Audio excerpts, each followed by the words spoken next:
ulang balik. Sebenarnya kalau kita tengok, masalah perkauman dekat negara kita ni bukan bermula daripada sekolah.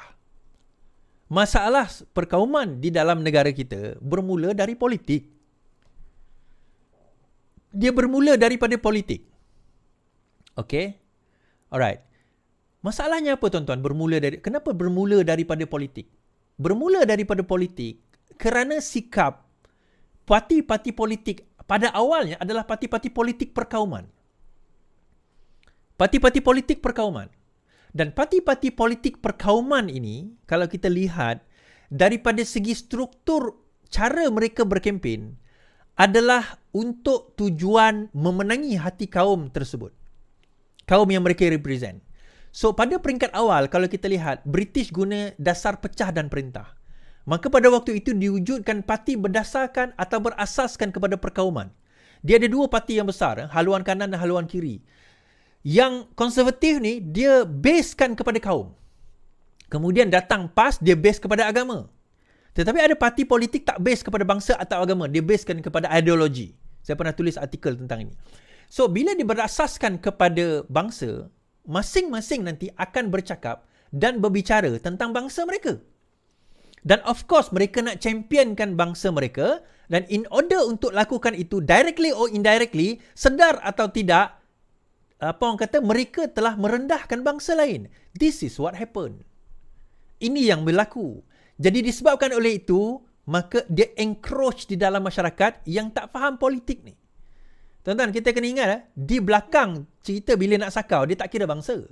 Tapi bila masuk ke dalam politik, dia mula kira. Bangsa aku, bangsa engkau. Sebab itu, kenapa Rasulullah sebut dalam hadis, kenapa bahawa antara sifat jahiliah adalah sifat perkauman. Racism. Perkauman itu adalah sifat jahiliah on its own. Di mana kita menganggap satu bangsa itu lebih rendah berbanding dengan kita. Regardless lah, biasa dia Cina memandang Melayu ke, Melayu pandang Cina ke, Melayu pandang India ke, India pandang Cina ke, pandang Kadazan, Iban, doesn't matter. Tapi poinnya dekat situ adalah kenapa sikap itu berlaku disebabkan oleh parti politik. Dan sebab itu saya kata, lebih baik parti politik itu berdasarkan ideologi. Negara kita je, setahu saya lah, di mana parti politiknya berdasarkan kepada negara, kepada bangsa. Kalau dekat UK, dekat US, even dekat Indonesia kalau tidak silap saya, partinya berdasarkan kepada ideologi. Dekat UK, dekat US, kita ada Liberal Democrats, kita ada Labour, kita ada Conservative. Dekat US, kita ada parti-parti seperti Republican. Kita ada Republican, kita ada apa satu lagi? Republican dan lawan dia lah. Saya lupa. Kan? So, dia ada parti tu berdasarkan ideologi. Left or right wing. Doesn't matter bangsa apa dia. Yang penting, dia melihat kepada bagaimana dia nak memajukan negara. Sebab saya selalu kata, untuk kita nak majukan negara ni, kita tak cukup dengan bangsa Melayu saja. Kita tak cukup dengan bangsa Cina saja. Cina pun faham. Sebab itu orang Cina pun jual barang kepada orang Melayu. Kan? Jual barang kepada orang Melayu. Banyak barang-barang milik Cina dimelayukan dan diletakkan logo halal sebab dia faham market dia adalah orang Melayu. Ada orang tanya tadi, kenapa tak buat SJKC Murud, SJKC Iban? Penduduk tak ramai. Dan keperluan kita kata, macam saya kata, kenapa buat China ataupun India? 1 bilion penduduk India, 1 bilion penduduk China. Satu hari nanti kita nak establish, bukan satu hari, sekarang ni pun kita establish perdagangan. Agak-agak kita nak berdagang dengan siapa tuan-tuan? Tapi untuk makluman tuan-tuan, kita ada dalam SPM, ada SPM bahasa Iban tau. Iban tu dikonsider sebagai bahasa. Dia beza bahasa dengan dialek ni. Bahasa ni dia ada tata bahasa.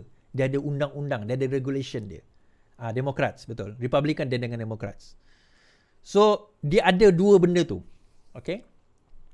Jadi, sebab itu kita kena faham. Kalau kita faham masalah dia bahawa ia bermula daripada kempen politik. Daripada parti politik. Baru kita boleh selesaikan masalah itu. Isunya apabila kita melihat permasalahan perkauman ni daripada sudut yang salah. Kita anggap sekolah itu penyebab kepada perkauman. Saya kata, even katakanlah, saya sekolah bercampur tuan-tuan. Sekolah saya bercampur, semua bangsa ada. Kecuali India. India tak ada kat sekolah saya. Kita bercampur, pelbagai bangsa. Kan? Pelbagai agama kita campur. Adakah itu menghapuskan sifat perkauman? Sebenarnya bukan, tidak. Bagi saya, sikap kita, termasuk sekolah vernacular sekalipun, sekolah kebangsaan, sikap kita, sikap cikgu, silibus pendidikan, dan yang paling utama, media sosial. Media dan media sosial. Parti politik. Kalau berkempen, apa cerita dia orang, tuan-tuan? Kalau kita tak berkuasa, maka bangsa lain akan menindas kita. Kalau kita tak jadi kerajaan, maka bangsa lain akan memijak-mijak kepala kita. Tuan-tuan, familiar tak dengan ucapan tersebut? Dia menimbulkan apa perkara itu? Tuan-tuan, di kalangan PN, kenapa mereka benci DAP? Adakah kerana DAP itu Democratic Action Party? Adakah kerana dia Democratic Action Party? Ataupun dia orang kata kerana DAP itu Cina? Dia orang kata sebab DAP itu Cina. Bukan sebab kerana dia memperjuangkan demokratik atau memperjuangkan sekularisme apa semua. Bukan. Kerana DAP itu adalah parti Cina. Kerana itulah kenapa PN benci kepada DAP. Kenapa PAS benci kepada DAP? Tuan-tuan dengar nada mereka. Bukan kerana DAP itu salah, sakau. Bukan. Kerana dia Cina. Hanya kerana dia Cina. Jadi, perkauman itu datang daripada siapa sebenarnya? Sekolah ni, dia ajar silibus sekolah. Tak ada masa dia nak bercakap tentang hendaklah kita benci orang Melayu, hendaklah kita benci orang India. Tak ada. Yang bercakap benci ni parti politik. Hari-hari. Tuan-tuan dengar. Oh, kalau kita tak berkuasa, kita tak bergabung, ummah tak bergabung. Tengok, maka parlimen itu Cina yang akan berkuasa. Maka habislah kafirlah orang Melayu. Siapa yang cakap demikian? Sekolah ke? Sekolah ke yang cakap demikian? Ataupun parti politik, parti-parti politik, ahli-ahli politik yang bercakap demikian? Inilah sebenarnya menyebabkan kenapa sikap kita terhadap bangsa lain, satu, orang Melayu terhadap bangsa lain, dan bangsa lain terhadap kita. So, sebab itu saya suka ada satu ayat ni, someone saya tak ingat siapa, dia kata, oh ni, dia ni bekas CIA.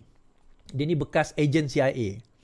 Dia kata, interview tu tanya, if there is one lesson, kalau ada satu perkara yang kau nak share kepada orang ramai, kepada masyarakat yang mendengar, tentang ilmu kau sebagai spy, dia pernah jadi spy for so many years. Apa dia? CIA tu kata apa? Kita kena faham beza di antara persepsi dengan perspektif. Persepsi dengan perspektif, dia kata. Now, persepsi adalah milik kita. Kita ada persepsi itu cara pandang kita kerana latar belakang kita, kerana pendidikan kita, kerana environment kita, kerana apa yang berlaku dalam hidup kita. Itu persepsi kita. Jadi kita melihat sesuatu, satu pandangan, satu peristiwa, satu kejadian, satu keadaan, masyarakat, manusia, alam dengan persepsi kita. Now, kalau kita nak jadi orang yang benar-benar hebat, kita kena mula belajar melihat daripada perspektif. Arti kata, perspektif ni bagaimana? Kita orang Melayu. Bila timbul persoalan, kenapa Cina ada bersikap diskriminasi, merendah-rendahkan orang Melayu? Jadi kita kena ubah perspektif kita dan kita melihat daripada kacamata mereka. Saya tak menafikan perkara itu ada. Saya kenal ada beberapa orang macam tu. Dan saya lihat posting-posting walaupun anda tak tulis dalam bahasa Cina, bukan kita tak boleh translate. Bila kita faham, kita tanya, kita belajar, kita kaji, kita tengok latar belakang dan kita nampak puncanya apa. Isunya bila kita nampak bila orang maki. Saya ambil contoh lah, Walaon maki saya. Bila Walaon maki saya, dia kutuk saya, rupa saya, wajah saya, gigi saya sebagainya, mata saya, muka saya sebagainya, rambut saya, dia kutuk macam-macam. Saya tak marah. Sebab bila saya lihat daripada perspektif mereka, saya tahu. Saya faham bahawa apabila manusia ini tak ada hujah, mereka gunakan cara mengoyak rabakkan emosi kita. Itu cara dia. Bila saya faham dan saya realise, oh itu yang pertama. Dan kedua, saya faham cara pendidikan politik PAS. Matlamat menghalalkan cara. Itu cara pendidikan politik mereka. So saya rasa tak ada ralat pun dia buat demikian. Dan yang ketiga, daripada perspektif saya nampak, bila orang maki kita, pahala dia akan pergi pada kita. So saya tak marah. Bertambah lagi pahala saya. Alhamdulillah. So poinnya dekat sini tuan-tuan. bagaimana kita sebagai masyarakat kena mula lihat daripada perspektif orang lain. Dan bukan kita saja, semua kena mula melihat perspektif. Dan kalau kita semua bangsa, semua agama melihat daripada perspektif itu, kenapa orang Islam kata macam ni bagi orang bukan Islam? Kenapa orang bukan Islam buat macam ni bagi orang Islam? Apa pandangan orang Islam kepada orang bukan Islam? Dan vice versa. Kalau kita semua dan politik kita, masyarakat kita mengajar tentang perkara ini, kita takkan boleh hapuskan racism. Tak boleh, mustahil. Racism ni akan berada selama-lamanya. Tetapi sekurang-kurangnya kita boleh kurangkan. Dia sebut tadi tentang Indonesia. Kau ingat Indonesia tu tak ada ke racism ni? Kan? Jangan bangga sangatlah. Kan?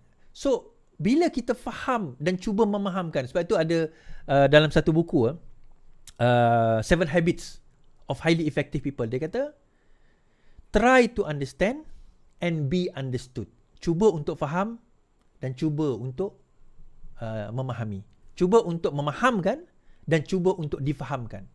Okay? Kita pun kena faham dia, tapi dalam masa yang sama, dia pun kena belajar untuk faham dengan kita, dan kita kena ajar dia apa yang kita maksudkan.